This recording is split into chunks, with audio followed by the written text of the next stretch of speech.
And की next video start करते हैं। देखिए आज हम इस वीडियो में क्या पढ़ेंगे, अपना नया चैप्टर स्टार्ट कर रहे हैं हम, न्यूटन्स लॉ ऑफ मोशन। ठीक है, ये हमने छोटी क्लासों में साइंस में पढ़ा भी है कि न्यूटन्स लॉ ऑफ मोशन क्या होते हैं। हमारे पास 3 लॉज होते हैं न्यूटन की। ठीक है, हम यहाँ पर क्या करेंगे, उसकी एप्लीकेशंस करेंगे कि हम उनको कैसे अप्लाई कर सकते हैं किसी भी सिचुएशन में। ठीक है, तो देखिए वैसे हमारे पास न्यूटन्स लॉ क्या होते थे। जो हमारा न्यूटन का फर्स्ट लॉ है वो हमें क्या कहता था कि अगर हमारे पास कोई भी बॉडी है तो वो अगर हम उसके ऊपर कोई भी एक्सटर्नल फोर्स अप्लाई ना करें तब तक वो बॉडी अगर रेस्ट में है तो रेस्ट में ही रहेगी और अगर मोशन में है तो वो मोशन में ही रहेगी। ठीक है, जो फर्स्ट लॉ है वो यही कहता था कि अगर मान लो हमारे पास कोई भी बॉडी है, सपोज कीजिए वो यहाँ पर रेस्ट पे है, अगर मैंने इसके ऊपर कोई फोर्स अप्लाई नहीं किया तो ये बॉडी यहीं पर रहेगी। ठीक है, और अगर ये मोशन में है और अगर मैंने कोई फोर्स अप्लाई नहीं किया तो ये इसी मोशन में रहेगी। ठीक है, फर्स्ट लॉ हम ये कहते हैं।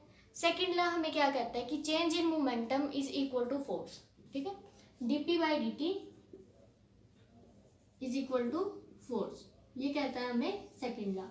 और थर्ड लॉ हमें क्या कहता है, action is equal to minus of reaction, मतलब कि जितना हम अप्लाई करेंगे उतना ही हमें बैकवर्ड डायरेक्शन में फोर्स मिलेगा। ठीक है, is equal to negative of reaction. तो ये जो 3 लॉ है ये हमारे क्या कहलाते हैं, न्यूटन्स लॉ। ठीक है, लेकिन इनका कोई इतना बेसिक यूज नहीं है, हमें सिर्फ इसके एप्लीकेशंस पे बात करना है, हमें लॉज याद नहीं रखने। ठीक है, सिर्फ आपको फॉर्मूले याद होने चाहिए। तो देखिए स्टार्ट करते हैं हम अपनी वीडियो। उसके लिए पहले हमारे पास साइंस में आते भी थे 10th क्लास में 3 फॉर्मूले और हैं, क्योंकि इन्हीं के बेस पे हमारे सारे क्वेश्चन सॉल्व होंगे। ये आपको याद रखने हैं। क्या कहा इसने, v is equal to u plus a t, s is equal to u t minus half a t square और v square is equal to u square minus 2as। 3 फॉर्मूले हैं। यहाँ पर जो v है वो हमारे पास क्या है, फाइनल वेलोसिटी, और जो u है वो है इनिशियल वेलोसिटी। ठीक है, और जो a है उसका मतलब एक्सेलरेशन।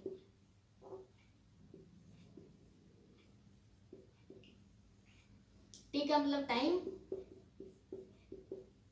और क्या है s का मतलब डिस्प्लेसमेंट या फिर डिस्टेंस भी लिख सकते हैं।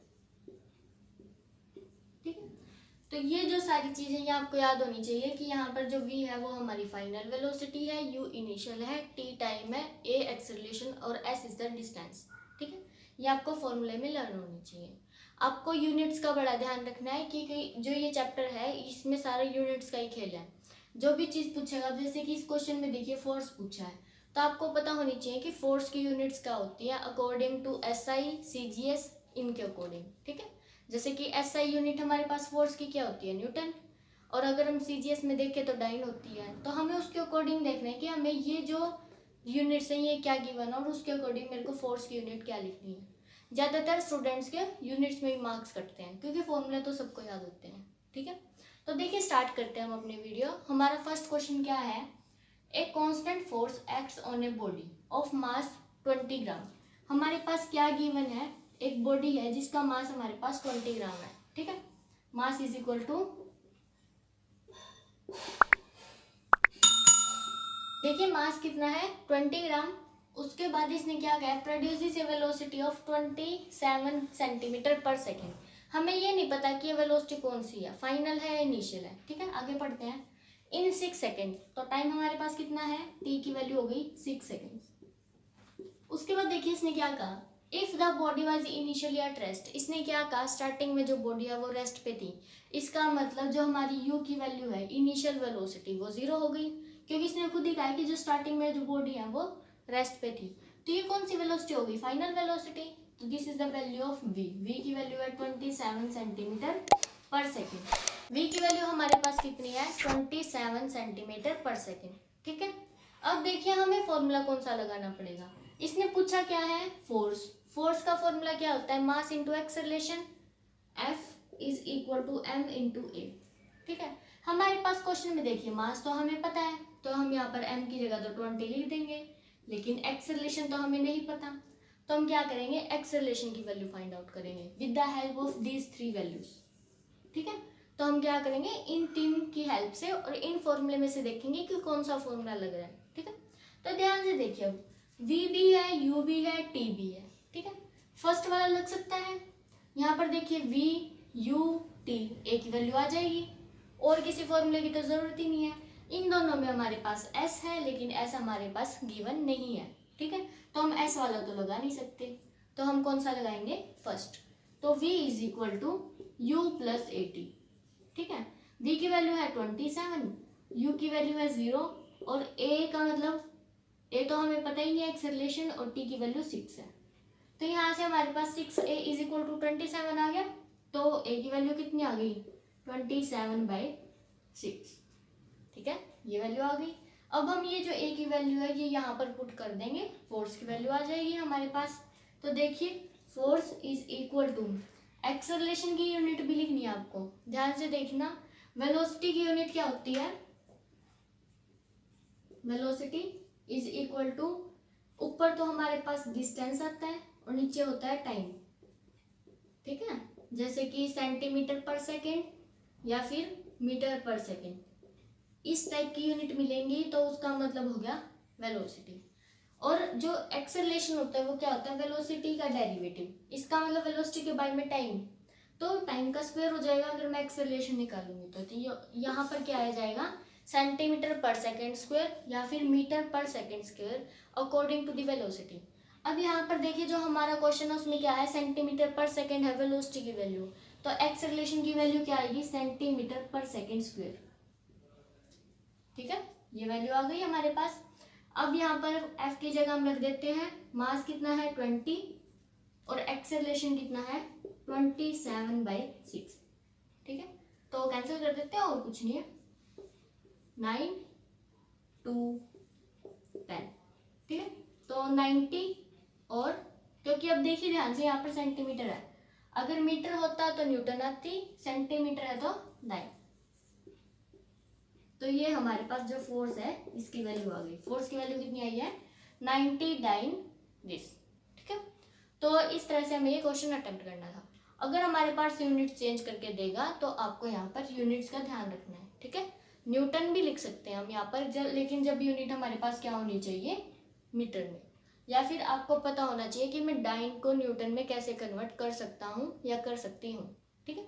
नेक्स्ट क्वेश्चन करते हैं, देखिए नेक्स्ट क्वेश्चन क्या है, a mass of 10 kg is placed on a smooth horizontal table, ठीक है। मास हमें 10 kg गिवन है, mass is equal to 10 kg, और क्या गिवन है, is acted upon by a force by 96 newton. Force की वैल्यू हमें गिवन है F is equal to 96 Newton.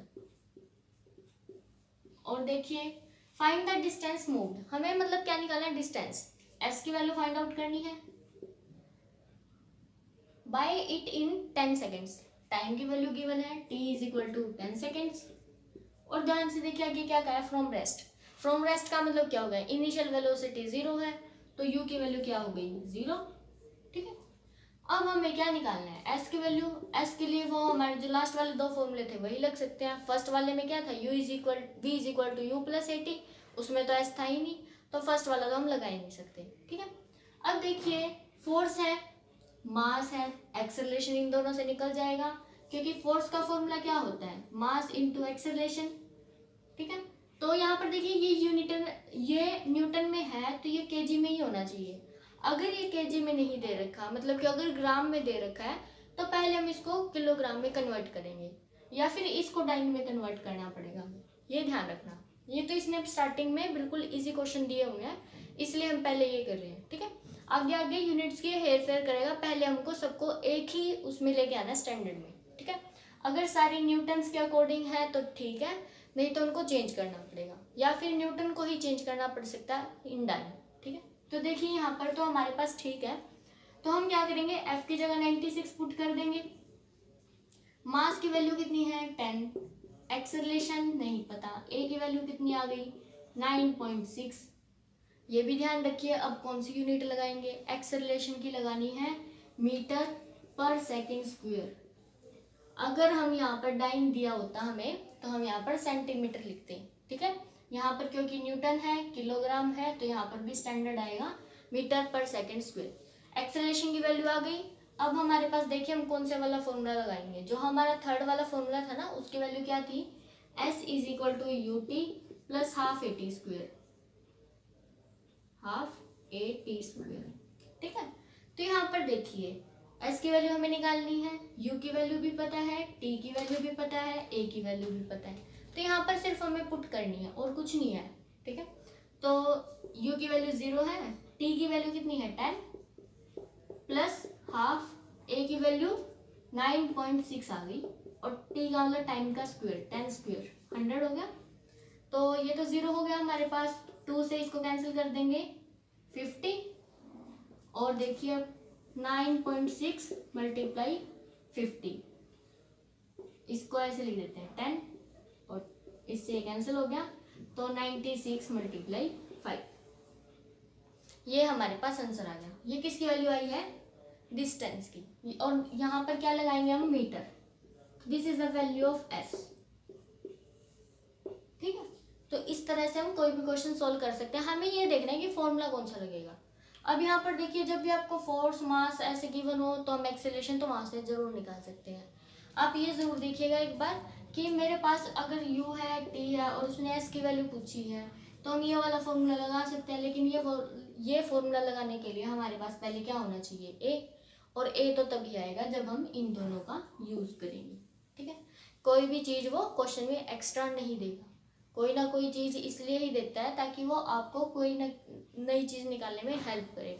अब यहाँ पर एक्सेलरेशन नहीं दिया तो उसने फोर्स और मास दे दिए, वहां से हम निकाल देंगे। ठीक है, तो एक क्वेश्चन आपको स्क्रीन पर दिख रहा होगा, ये आप ट्राई करना, आपके लिए होमवर्क है, बिल्कुल जो हमने अभी फर्स्ट क्वेश्चन किया है उसकी तरह ही है सेम।